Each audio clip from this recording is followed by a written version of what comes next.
Welcome back. Khammam జిల్లా వైరాలో RTC కార్మికుల సమ్మెతో ప్రయాణికులు అవస్థలు పడ్డారు. బస్సుల బంద్తో బస్టాండ్లలో బస్సులు లేక వెలవెలబోయాయి. కొన్ని ప్రైవేట్ బస్సులను తిప్పుతూ ప్రయాణికులకు కొంత ఊరటనిచ్చింది ఆర్టీసీ. అయితే ఆర్టీసీ కండక్టర్లు సిబ్బంది లేకపోవడంతో తాత్కాలికంగా మహిళలతో సమానంగా పురుషులకు సైతం ఉచిత బస్సు సౌకర్యం కల్పించింది.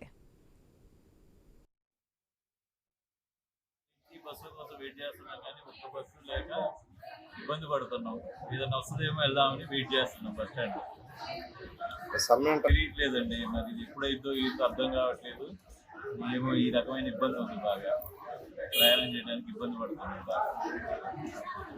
ఆటోలు కూడా దొరకట్లేదు, ఉన్న దగ్గర ఉంటున్నాయి, వీటి దగ్గర నానా ఇబ్బంది పడాల్సి వస్తుంది. వాళ్ళను వీళ్ళ బదిలాడి లేకపోతే పని చేసుకొని ఇంట్లో కూర్చోవాల్సి వస్తుంది. స్టాప్ నెంబర్ 3448 ఇక మదర్ నుంచి వైరా వచ్చింది, వైరా నుంచి మదర్ వెళ్తుంది. ఇక్కడ జెంట్స్కి లేడీస్కి అందరికీ ఈరోజు ఒకరోజు ఫ్రీ. స్టేట్ వైజ్గా అన్ని ఆర్టీసీ డిపార్ట్మెంట్ ధర్నా చేస్తున్నారు కాబట్టి 3 బండ్లు వదిలిపెట్టారు ప్యాసింజర్ల కోసం ఇబ్బంది పడకుండా. ఈ 3 బండ్లకి ఎవరెక్కినా ఫ్రీ.